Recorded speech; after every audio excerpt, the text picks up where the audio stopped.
My boyfriend of 4 years cheated on me with the girl who helped plan our proposal. I found out because of a $7 pizza order. I never thought I'd be the girl writing one of these posts. I'm Sarah, 29, a graphic designer who still believes in spreadsheets and Sunday morning coffee runs. My boyfriend, ex-boyfriend now, Alex, 31, was the kind of guy everyone liked. Tall, easy laugh, worked in sales at a tech startup, always remembered my mom's birthday. We'd been together since college graduation. 4 years of inside jokes, matching passports full of stamps, and a tiny one-bedroom apartment in Chicago, where we swore we'd stay until we could afford something with a second bathroom. It started with small things that felt too stupid to mention out loud. Last November, Alex got a big promotion that meant more travel. Fine, I'm independent. I like my alone time. But he started coming home from these client dinners, smelling like vanilla and rose, my exact perfume, except I hadn't worn it in weeks because the bottle was almost empty.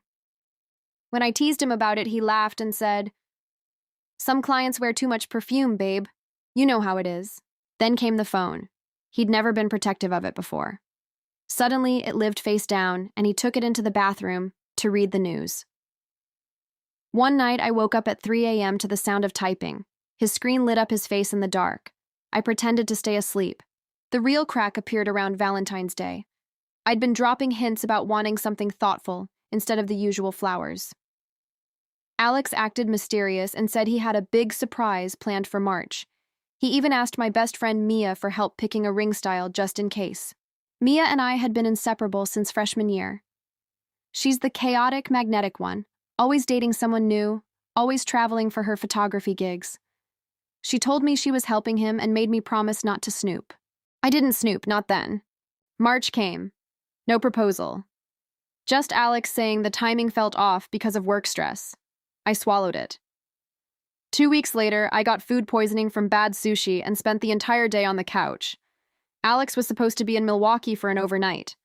Around 7 p.m., I was half dead on the sofa scrolling DoorDash when a notification popped up on my phone. Your shared account order has been placed. We shared a DoorDash account because it was cheaper with the membership. I opened it out of boredom. The order was for a large pepperoni pizza, garlic knots, and 2 sodas, delivered to an address I didn't recognize in Wicker Park, not Milwaukee. The delivery instruction said, "Leave at door, text when here." My stomach dropped harder than the food poisoning. I called Alex, straight to voicemail. I texted, "Hope the client dinner is going well in Milwaukee."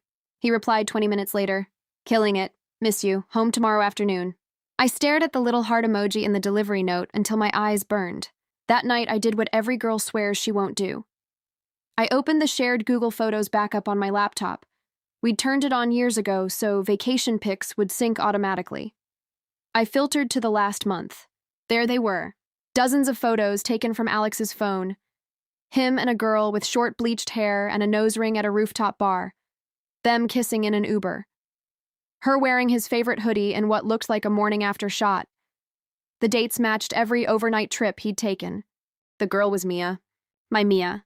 I sat on the floor of our apartment at 2 a.m. crying so hard I threw up again. Not from sushi this time. The next morning, I called in sick. I drove to the address from the pizza order. It was a cute third-floor walk-up. I sat in my car across the street like a cliché movie character until I saw them leave together. Alex in the hoodie I bought him for Christmas, Mia laughing at something he said, their hands brushing. I didn't confront them. Not yet. I needed to understand how deep it went.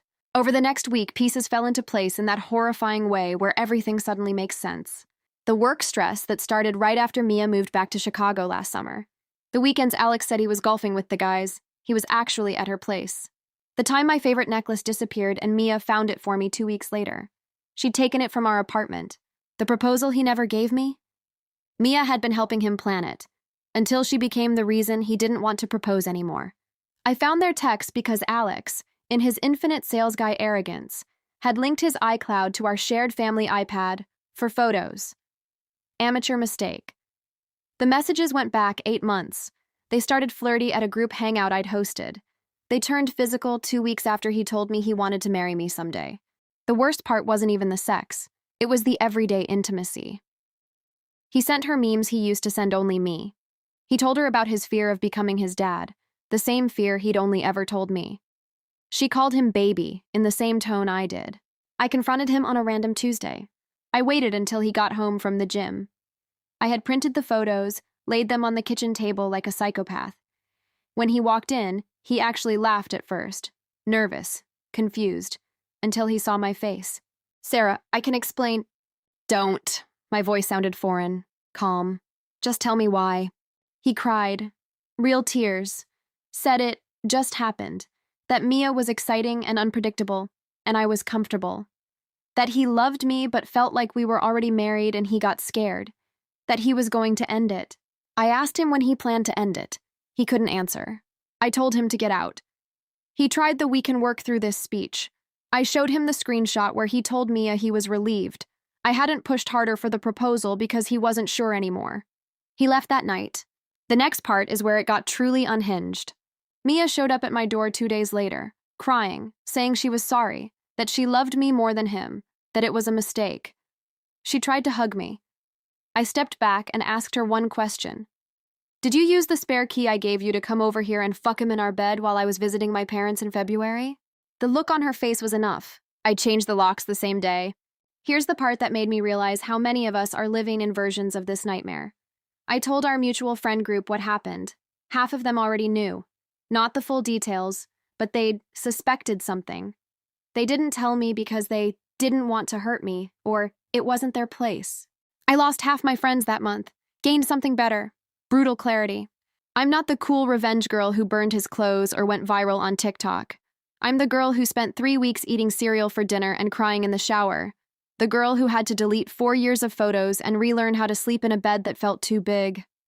The girl who had to explain to my parents why the future son-in-law they loved wasn't coming to Easter.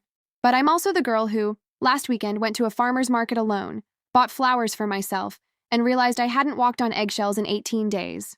Alex and Mia are still together, from what I've heard. Good for them. The universe has a dark sense of humor.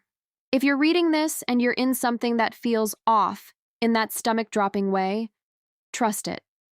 The pizza order, the perfume, the sudden bathroom phone calls, the friend who's too supportive. Those little things are the universe screaming before it hits you with the sledgehammer. I'm not saying I'm healed. I still sometimes check his Spotify to see what he's listening to at 1 a.m. Don't do that. It's masochism. But I'm moving. I took the promotion I'd been scared to accept because it meant more travel and, what if Alex needs me? I redecorated the apartment. I joined a climbing gym where nobody knows me as Alex's girlfriend. To the girl who might be where I was 3 months ago, the pain is real and it's going to suck for longer than you want. But one day you'll order pizza for yourself, at your own address, and you won't feel the need to check the delivery instructions for hearts that aren't yours. You'll just eat the damn pizza, and it will taste like freedom.